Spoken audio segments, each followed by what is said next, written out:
Atvažiavome į Priekštą. Prie kokio ežero? Prie Bedugnė.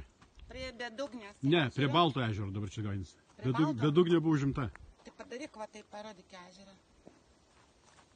Ten už krūmų yra suoliukas. Skarbonkė, o? Čia va, kepa. Šitasgi šarnus musėt.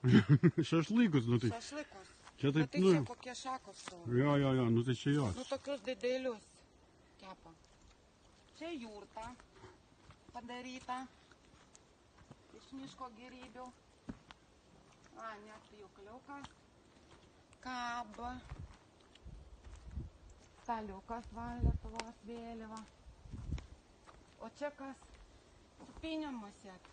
Turnikas partuot, nežinau, kažkam pakabinti, nu. Nu, supiniam, blekam, nu. Supiniam, tai... Atsiveža hebra supinių ir Čia kabina. negali va. Nu, čia su palapinim atvažiuoja turistiniai šeimom, mes ką tik vieną vietą pravažiavom. Tai va, labai gražu. Spigliukai. Tai va, kepsim šašlikų, vėl nufilmuosim. Ne? Jo. Jo.